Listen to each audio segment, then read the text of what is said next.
Hi, I'm Sabine, the Purpose Lawyer. Thank you for listening. Please don't forget to like and subscribe to this podcast. It really goes a long way. It helps us spread the good word. And if you or anybody you know is in the market for legacy or estate planning or business or trademarks, please reach out to our firm. It's the Ambitious Legacy Firm. We are licensed in New York and New Jersey, but we have service partners in all states. So we'd love to work with you. Asset protection, legacy planning, trademarks. We got you. It's theambitiouslegacyfirm.com. Now let's get into the episode. I had a little stint with doing my own credit repair. I didn't know, obviously, it was a thing in my early 20s. As usual, you get credit cards in college and you run up all this debt. And then I started to realize things that I wanted to do, I couldn't do because my credit was bad. So I had to start to figure out, because there was no really credit repair people. The only people that were out there was I forgot what you call it. It's people who they tell you stop paying all your debt and debt consolidation. Oh, That's yeah. and I tried that and that didn't work for me either because they repoed my car because the bank was like, no, we not playing that. Yeah. So I had to do it. I didn't know it was a thing. So that's what I'm saying. It's for you to have the forethought, oh, do this for myself and now I can do it for other people and it worked. And honestly, it was crazy and foolish and stupid. Mm-hmm. I said to my wife, afterwards, I said, why did you say yes to creating a business? We had maybe $1,500 to our name. We had, not a long list of contacts, at all. Mm-hmm. Just a dollar in a drain, basically. And I was like, why did you say yes to this? That was so risky. He's like, no, I believed in it and I believed in you and I knew that we could figure it out. Mm-hmm. And I'm like, wow, that was being an entrepreneur, you just jump in with 2 feet and then you're like, wait, where am I at? What am I doing? Right. You're like, I better keep swimming. Exactly. So when did things start to change when you realized okay, this business is really going to be successful? How did things start to change for you? Yeah. After the first year, when I went to my accountant to file taxes, he was like, congratulations. Mm-hmm. I'm like, what do you mean? He's like, you were profitable in your first year. Do you know how rare that is? Mm-hmm. I'm like, man, I got a wife and a kid to feed. Failure was not an option. I had to do that. I'm like, that's a big deal. And he's like, oh yeah. And I was like, you know what? I really see this thing getting big.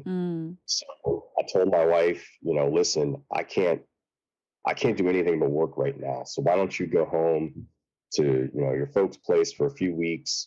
Mm-hmm. And I moved into the office to work round the clock. And I had an air mattress and everything. I mean, I had a whole setup. I had cable TV, I had my Apple TV, I had my Sonicare, I had my pajamas, I had it was an old hotel, so I had full shower and bath and all that stuff, so I could do that. Okay. And I literally wouldn't leave the hotel or the ex-hotel for weeks at a time. I would just work until I couldn't keep my eyes open. So I knew that I was onto something then.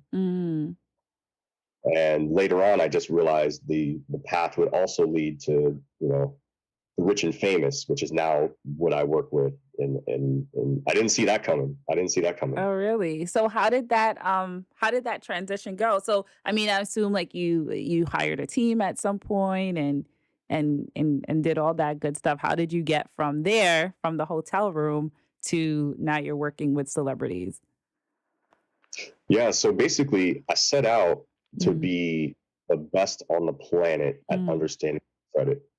And what's funny is I just looked at a life plan that I wrote just over 10 years ago. And it was saying within the next 10 years, I want to be the global leader of understanding credit and all that goes into it. And so I set that out as my intention.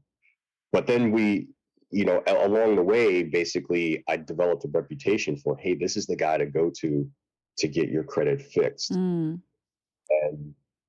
as a result of that, the rich and famous started knocking on my door and saying, hey, I need that too. People don't think that they need help with their credit, but trust me, they do. They get medical collections just like the rest of us, where you have a health insurance, you go to the doctor, and then, everyone that you touch is a different bill to your insurance company. Some people are in network, out of network. If you're going to the emergency room, you're not asking everyone that comes to you, are you within my network? Are you within my network? Right. they're just like, I hurt, fix me. Yeah. So they get those same things. They forget to, have their housekeepers take the cable box back in time when they're moving. Yes. They run into all kinds of, or their income goes up and down. If Mm-hmm. you were a cleaner last year plus, you Yeah, were it's not been making. down. Right. They were not making TV shows for a bit or movies, and there's no Mm-hmm. tour. And no games. So Well, they probably still got paid, but they got paid. The ball players they got paid still. mm. Don't worry about them. Don't lose sleep over. Right. But the singers, the dancers, the choreographers that they didn't get paid nothing. So Mm-hmm. that hurt them in a bad way. Yeah, for sure, for sure. And so you started with helping celebrities because you made a name for yourself. You started helping them with fixing their own credit. And is that what your business still does today? Is help them fix their credit? Yeah, overwhelmingly. Okay. So we get virtually all of our business from a niche group called business managers. Mm. And business managers are basically the accountants for the rich and famous. But they do a Okay. lot more than just pay bills and pay taxes. Like Mhm. I've got a million and crazy stories that they tell me. They're like, you know, famous singstress, her grandpa likes to get handed like 10 grand in cash on this corner every week, Are every you s- Friday. are you serious? And we gotta find a way to make that work. Or, hey, my client needs to get taken to rehab. I'll Mm. take them to rehab. Or I've even heard when they're like, my client broke out of rehab and wanted me to take them back to rehab. So, I mean, they'll Fun pick, time. if you buy a house, they're like, this is how much house you can afford. Mhm. This is who the mortgage is going to get through. Here's your real estate agent. Here's your insurance agent. Oh, and by the way, your credit needs a little love. We're gonna slide it over to Regal. Like those business managers control all of that, Oh, and wow. That's that's who we interesting. get our business from. So overwhelmingly, it's going to be athletes, entertainers, Mhm. very well business owners that we're going to get the business for, and that's who we really cater to. Mhm. So what are the pain points that you found with working with them? Because they all have like similar issues that sort of come up. So what are some of the pain points that you guys have felt like, okay, this is what we really need to do? So part of it is you got to realize they have huge targets on their back Mm. because it's so easy to find information on them. You can go on Wikipedia or something like that. You could find out where they grew up, their birth date, their spouses, their kids. Mhm. You could even, in many cases, find their signatures for famous people. Mm. Oh, wow. You go, oh, here's how to copy their signature. It's written right there. It's all over the web. Mhm. So I found that they were targets of identity theft more than anyone else by far. Really? Because even high school kids could figure this stuff out. Like, Mhm. remember Pop Smoke? Yeah. All right, so we were supposed to get him as a client Mhm. that week. Oh, the The week he bill, passed? yeah, the week he passed, literally his business manager was like, I'm going over his house this week. We're going to get him enrolled in your credit building service for new emerging artists. It's Mhm. like, all right, cool. And then literally what happened is he went to an event. Mhm.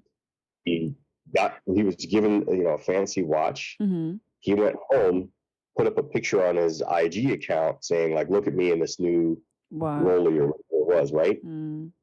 High school kids saw that and they were like, oh, he's got a nice watch. We can go steal it. So they bought one of these reports online that you can get for like $12 from like whitepages.com, or there's over 200 of these companies. Wow. And it will literally tell you the layouts of the houses, photos of the house, What? how it'll tell you the addresses of anyone you want to know, Mhm. current and former, phone numbers, email addresses. It'll even tell you who their cell phone carrier is, which is Wow. how all these celebrities get their Twitter accounts hacked. Mhm. They ain't hacking Twitter or Facebook. They're literally just saying, oh, my name is, Jay-Z, Mhm. and this is my phone number, and I need to port it over to the new iPhone 13, Oh, whatever it is. And wow. everything that's on your phone is on that new phone. It's so easy. So anyhow, these kids, what they Wow. did, Mhm. is they then drove to his house. They waited for him to come home. They barged in, and I mean, they knew where to go because they could see the interior photos beforehand. Mm, They got the watch, and then he started to fight back against them, and they mm. shot and killed him. Oh my God. I didn't even know the details of that story. Oh Wow. yeah, oh yeah, oh Mm, yeah. So I mean, these are high school kids. mm-hmm. Well, imagine what a well-trained cyber criminal can do. Right.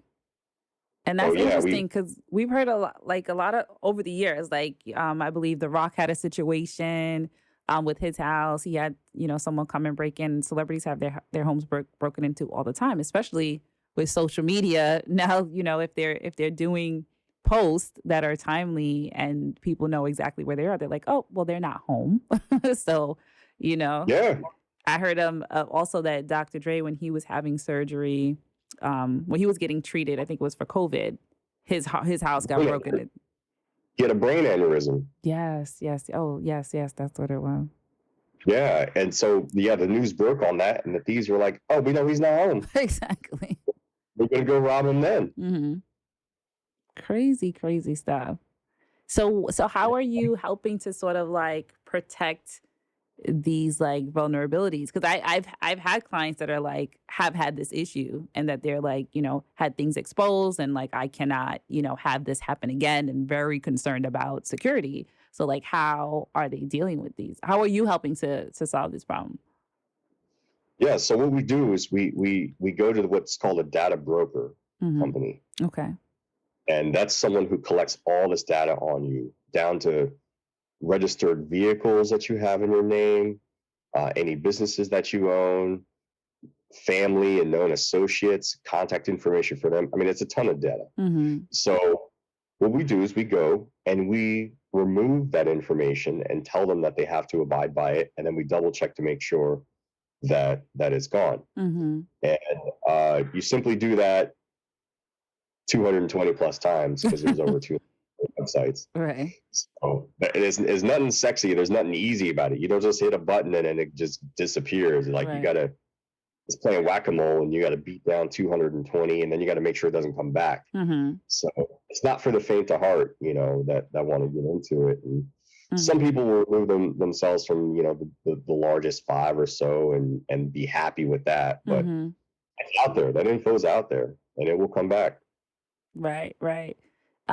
That's interesting. So it doesn't make it difficult for them to then use their credit because I know like, when you add these like securities to your credit, like you can't open up accounts, you can't do things like that. Does it make it difficult for them or is it because they have these managers, it's not an issue, you know? Oh yeah, because that's a whole separate service. So Mhm. we had a situation probably like 8-9 years ago Mhm. where a very famous rapper had his identity compromised down to where they had a copy of his social security card and his driver's license Oh my on the web. God. And these thieves, it's like they weren't looking to monetize it, but Mm. they hacked virtually Obama's entire presidential cabinet, Oh my from vice God. down to Secretary of State to the NSA to the head of the FBI. They got the first lady, Mm. and then they also went after like a few dozen celebrities, and they just showed all of the data that they could find on them. Mhm. So you can see Donald Trump's credit report at the time. You could see Hillary Clinton's credit report at the Oh time. wow. Kanye, Jay-Z, all these people were included in that, right? Mhm. So the rapper's business manager reached out to me and said, like, hey, there's all this talk that we don't get what's going on. There's conference calls with the White House, the FBI, Mhm. heads of legal and security at the credit bureaus. Can you jump on and figure out what we need to do? Mhm. And I was like, yeah, sure, I got you. So I jumped on, and I was like, I've been reading the press, I've been reading the news. Mhm. I see all these people's information was exposed, Mhm. but I'm not seeing that the president himself, Barack, I don't see him in any of Right. these things. Uh-huh. And they're like, nah, that's because his credit's blocked. Oh. And I'm like, oh, well, dude, tell him how this works. Right. So I pulled out my notepad and pen and said to each of them, tell me how to set up a block with your your company. Mm-hmm. And that was the beginning of my service credit block. Mm. I'm not very creative when it comes to names, so I just said, I'm going to do You're that. like, okay. So now the same thing that Barack got and still gets is what I create for my clients. Oh, And we that's do the dope. same process, Mm-hmm. but it's a 23-step process each time you want to lock and unlock credit. So it ain't easy. Right. We've got a whole team of people to do it. So now we can do it in the average is 24 minutes to get it unlocked. But Wow. if you want to avoid identity theft, the single best thing that you could do is put a security freeze on your credit report with all three bureaus. Mm-hmm. It is a pain to manage. You can't do it with just one bureau. You got to go to all three independently every time you want to do it. But that is the best way to prevent identity theft, period.